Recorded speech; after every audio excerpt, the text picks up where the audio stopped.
There is a kind of human on this earth who feels everything. Not just their own thoughts, not just their own emotions, but the invisible weight of a room, the pain behind someone's smile, the chaos behind someone's silence. These people, we walk through this world like tuning forks, vibrating to frequencies that most people don't even know exist. And for the longest time, we thought something was wrong with us. We were called oversensitive, dramatic, weak, too much, too emotional. But what the world calls too sensitive is actually spiritually advanced. What they call too emotional is actually energetically intuitive. And what they call too much is actually a soul that was never meant to be numb. If you're one of the chosen ones with extreme energy sensitivity, you weren't made to fit into this world, you were made to change it. But let's be honest, this gift doesn't feel like a gift at first. It feels like a burden. You walk into a room and your stomach turns, but nothing's happened yet. You speak to someone and your chest gets tight, but they haven't said anything wrong. You go to crowded places and suddenly feel exhausted, anxious, or overwhelmed, and there's no reason. But the truth is, there is a reason. It's just not visible. You're picking up on energy. You're absorbing frequencies. You're feeling what others suppress. And because of that, your nervous system is constantly processing information that most people are blind to. This is the first sign. You feel energy before logic. You feel truth before it's spoken. You feel danger before it's visible. You know something is off before you can explain it. That's not paranoia. That's precognition. That's energetic intelligence. That's your soul operating on a higher bandwidth than the rest of the world. But here's where it gets complicated. We live in a society that worships logic and dismisses intuition. So when you feel something but can't prove it, you start to doubt yourself. You start to override your instincts. You tell yourself you're imagining things. But let me ask you something. How many times have you ignored that feeling and later regretted it? How many times did your body know something your mind hadn't caught up with yet? That's sign number 2. Your body is your antenna. It reacts before your mind can make sense of what's happening. You get headaches around certain people. You feel drained after specific conversations. You feel energized and alive around others. Your body is not random, it's reading energy. You're not sick, you're sensitive. You're not anxious, you're attuned. And the more you learn to listen to your body, the more you'll realize it's never been wrong about energy, not once. Click subscribe to this channel to get more profound spiritual lesson. Now, let's go deeper. Sign number 3 is more subtle, but it changes everything. You are deeply affected by environments.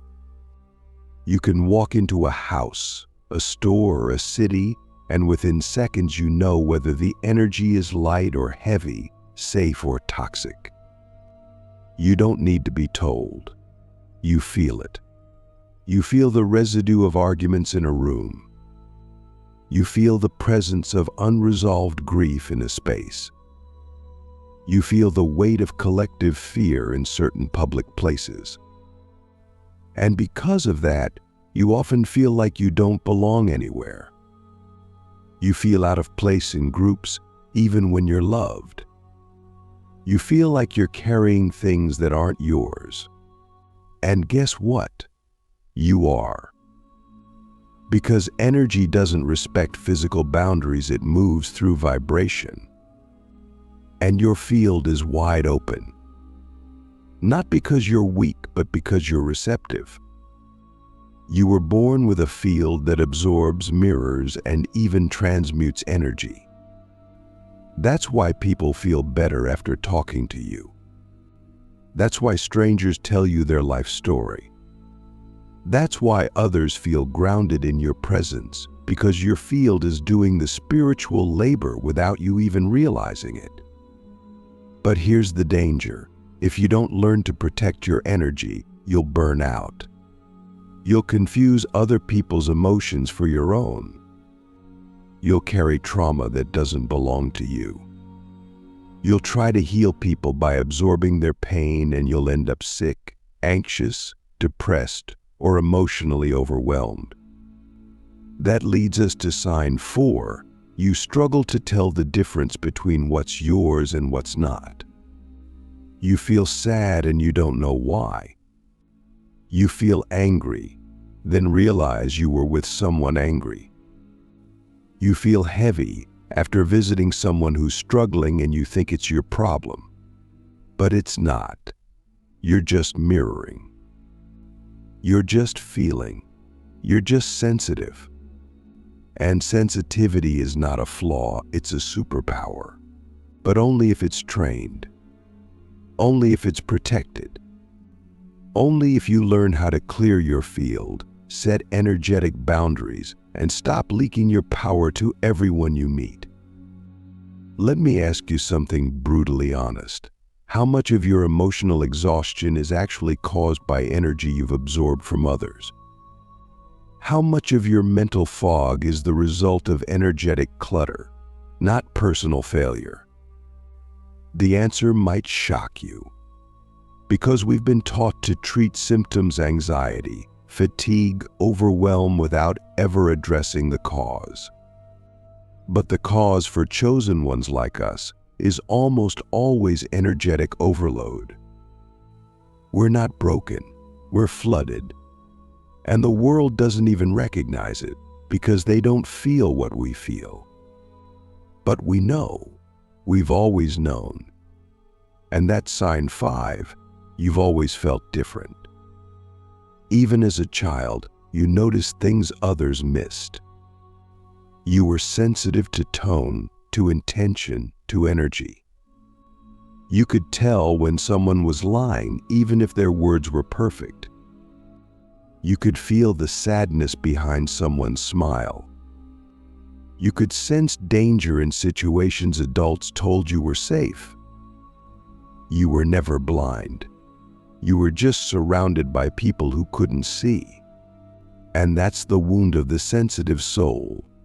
The wound of being right, but disbelieved. The wound of being awake, but dismissed. The wound of feeling everything in a world that rewards numbness. And yet, despite the pain, you never went numb. You kept feeling. You kept sensing. You kept knowing. And that's the proof that you're chosen, not because you're better, but because you refuse to shut down. You refuse to harden. You refuse to go to sleep. And because of that, your gift survived, even when it hurt, even when it isolated you, even when you had no words for it. That's sign 6. You've always been a healer, even before you knew what that meant. You soothed people without effort. You listened deeply. You held space. You gave your energy freely, not because you were obligated, but because it was who you are. You don't just understand people, you transmute them. You don't solve problems with logic, you shift them with presence. And that presence is not learned. That presence is soul memory. But here's the final sign, and it may be the most important. You are sensitive to truth, not just facts. Not just opinions, truth. You can feel when someone's speaking from their soul versus their ego.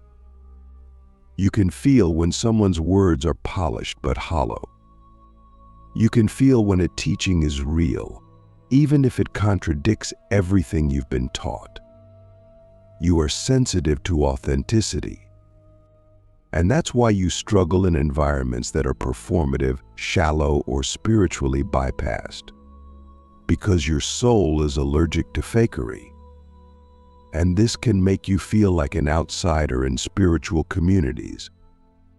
But that's okay, because you didn't come here to blend in. You came here to anchor truth, not trendy truth, not marketable truth, real truth. The kind that pierces illusions, the kind that heals in silence, the kind that doesn't need to be explained because it's felt. And that's your power. Your sensitivity is not weakness. It's data, it's guidance, it's intuition. It's the divine communicating through your nervous system.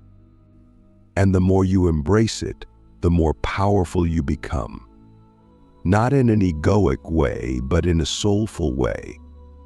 You become a lighthouse, a frequency holder, a presence that shifts reality just by being here. And that's what the world needs now more than ever. Not more noise, not more dogma, but more presence, more sensitivity, more souls who aren't afraid to feel. So if you've ever wondered why you feel so much, why you carry so much, why you see so much, remember this: you're not broken. You're equipped. You're not cursed. You're coded. You're not weak. You're wired for a higher purpose. You were born to feel what others deny, to sense what others suppress, to heal what others avoid, because you were never here to follow the world. You were here to uplift it. And it all starts with honoring your sensitivity, not as a flaw, but as your greatest gift. There comes a turning point in the life of every chosen one with extreme energy sensitivity when you stop trying to escape what you feel, and instead you learn to master it. You realize you're not just a sponge absorbing the world's chaos, you're a frequency architect. You were born not just to survive energy, but to shape it. You were born to walk into a room full of distortion, anxiety, projection, and fear, and without saying a word, change the vibration of the entire space. You've done it before without knowing, but now it's time to do it consciously. Because once you stop seeing your sensitivity as a curse and start treating it as a code, you unlock abilities that most people don't even believe are real. You begin to live as a conscious transmitter, a healer not through effort, but through embodiment. But in order to get there, we have to unlearn everything we were told about emotions, about boundaries, about being too much. Because the world has conditioned us to shrink our field, to tone it down, to fit in. But you were never meant to shrink. You were meant to expand. And that expansion begins when you learn how to regulate your own frequency first. Before you try to heal others, before you absorb more, before you open your field to the world again, you must return to center. You must learn the language of your own energy. Because until you know what your energy feels like at its purest, you will always be vulnerable to contamination. You will always confuse your vibration with someone else's. And that's how we lose ourselves, not in one dramatic event, but in 1,000 subtle energetic betrayals. So how do you become a frequency architect? It begins with intimate energetic awareness. You have to know your baseline. That means creating sacred space in your daily life, not just for meditation, but for observation. Sit with your energy in silence. No music, no external input, just you, your breath, and the subtle pulse of your own field. Ask yourself, what does peace feel like in my body? What does alignment feel like in my chest? What does truth feel like in my gut? You must become fluent in the sensations of your own soul. Because once you know the resonance of your truth, you will immediately recognize the distortion of someone else's. And in that recognition, you reclaim your power. The next step is learning how to disengage energetically without shutting down emotionally. This is where most sensitive souls get stuck. We either absorb everything or build walls so high no one can reach us. But true mastery lies in the middle path. Gen me. You don't have to harden to protect yourself. You have to ground. You have to anchor your energy so deeply in your own truth that nothing outside of you can pull you off center. And that's not a mental exercise, it's a vibrational skill. You must learn to scan your field. Feel the edges of your aura. Sense when something has entered that doesn't belong, and instead of panicking, instead of running, you breathe. You release. You use intention, breath, visualization, and presence to clear what is not yours. Because your energy system is not just a receiver, it's a generator.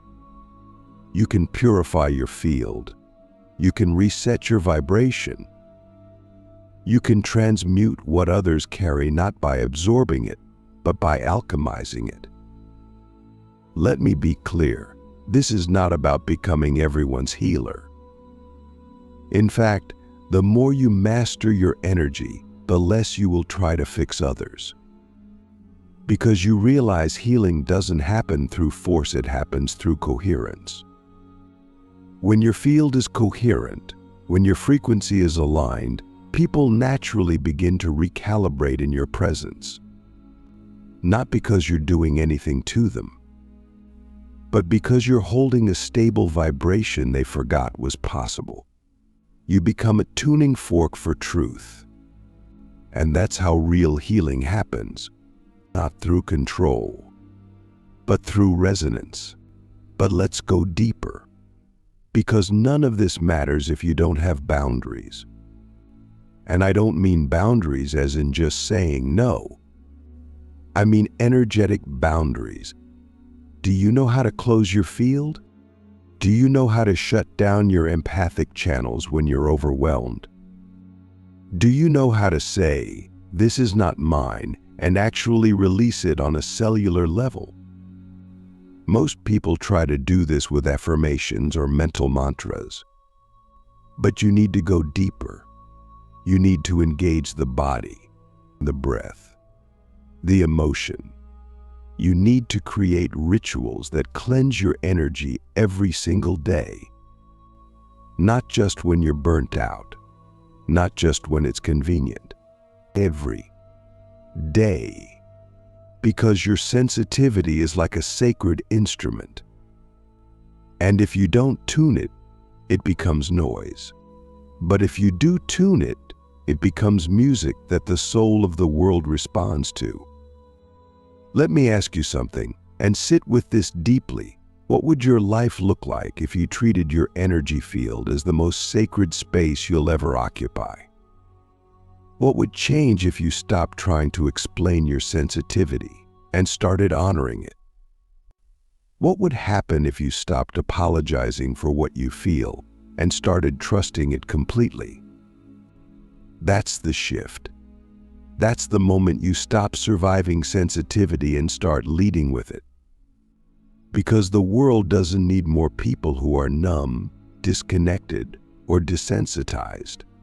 The world needs you, awake, alive, aligned, healing with precision, responding with wisdom, and embodying the kind of presence that reminds people who they really are.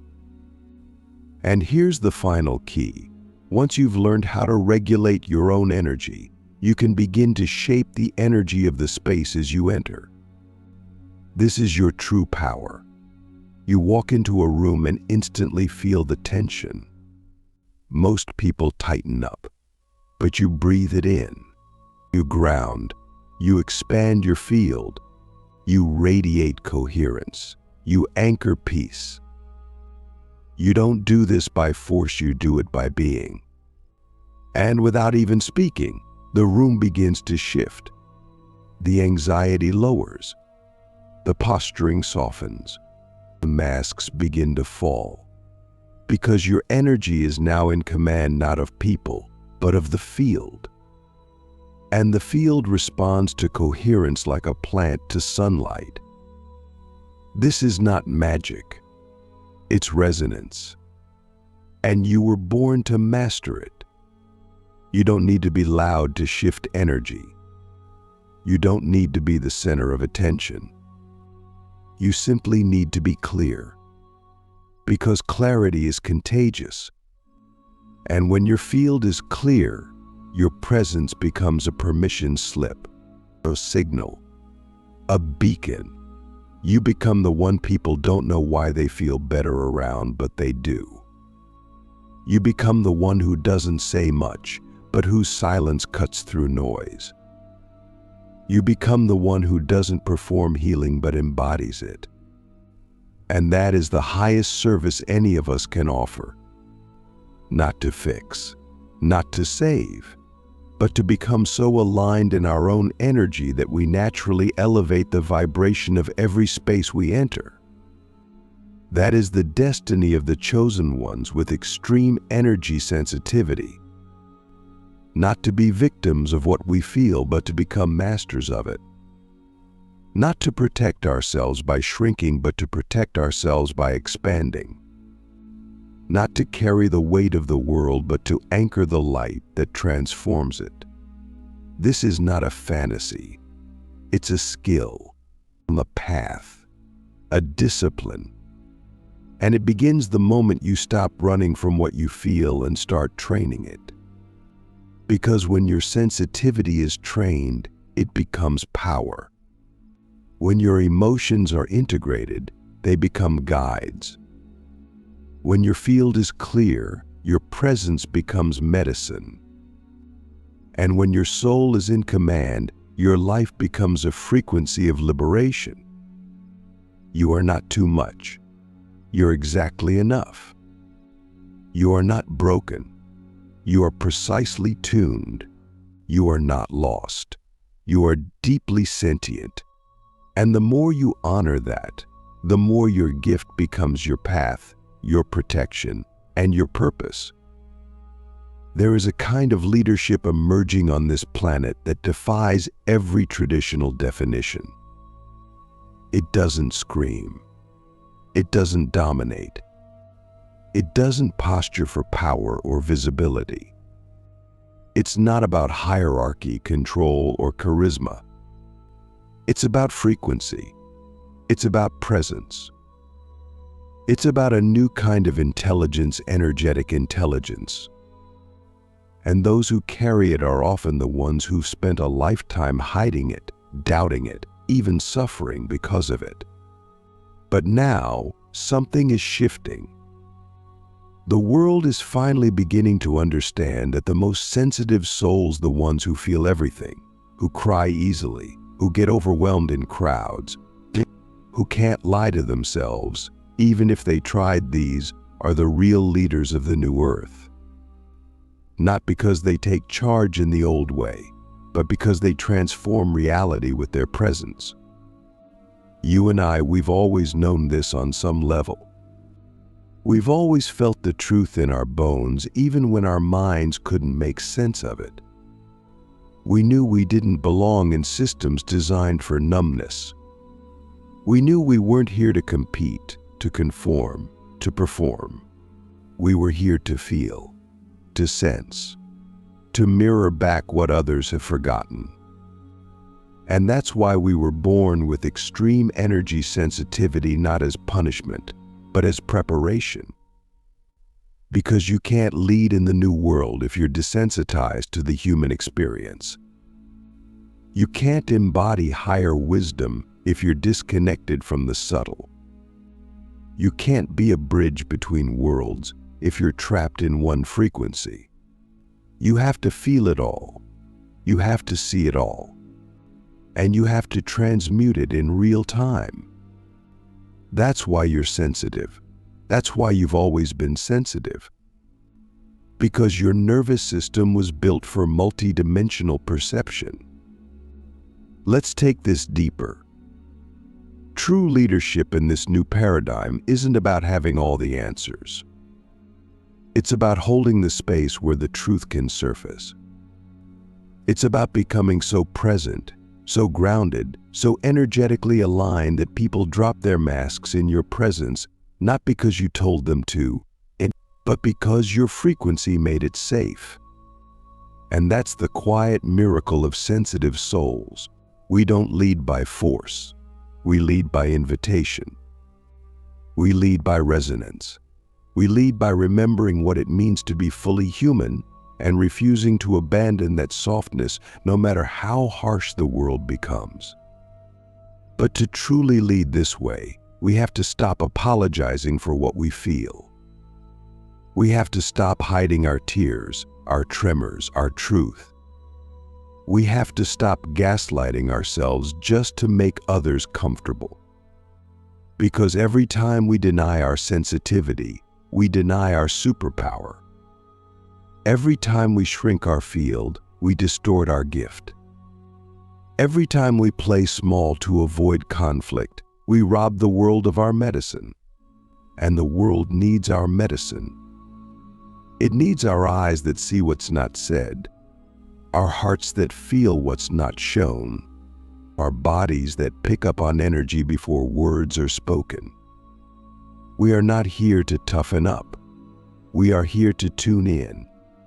We are not here to be normal. We are here to redefine normal, and that starts with radical, unapologetic self-honoring. Let me ask you something only your soul can answer. What would your life look like if you stopped apologizing for your sensitivity and started leading with it? If you stopped hiding how much you feel and started owning it as the very key to your purpose? What would change if you stopped trying to be like them and started being fully you in all your vibrational depth and intuitive clarity? That version of you, the one who trusts your gut above all else, who walks away from anything that drains your field, who only says yes when your energy says yes, that version of you is dangerous to the old world and essential to the new one. Because the old world was built on disconnection from the body, from the soul, from the planet, from each other. And sensitivity was seen as weakness because it disrupted the machine. But the new earth is built on connection, on coherence, on truth. And in that world, sensitivity is sacred. In that world, the ones who feel the most are the ones who lead the deepest healing. In that world, the ones who were once called too much are the ones who hold the codes for a new way of being. And that's you. That's me. That's all of us who have cried in silence, who have felt invisible pain, who have carried emotions without names. We are not here to blend in. We are here to break patterns. We are here to raise frequencies. We are here to embody a level of softness that doesn't collapse under pressure but transforms it. That's what true power looks like now, not brutality, but receptivity. Not dominance, but depth. Not control, but clarity. But make no mistake, this kind of leadership requires discipline. You must know how to protect your field without closing your heart. You must know how to listen without absorbing. You must know how to sense without drowning. That's what makes you a master. Not that you stop feeling, but that you learn to govern what you feel. You learn to channel the energy. You learn to direct the frequency. And when you do, you become a walking transmission.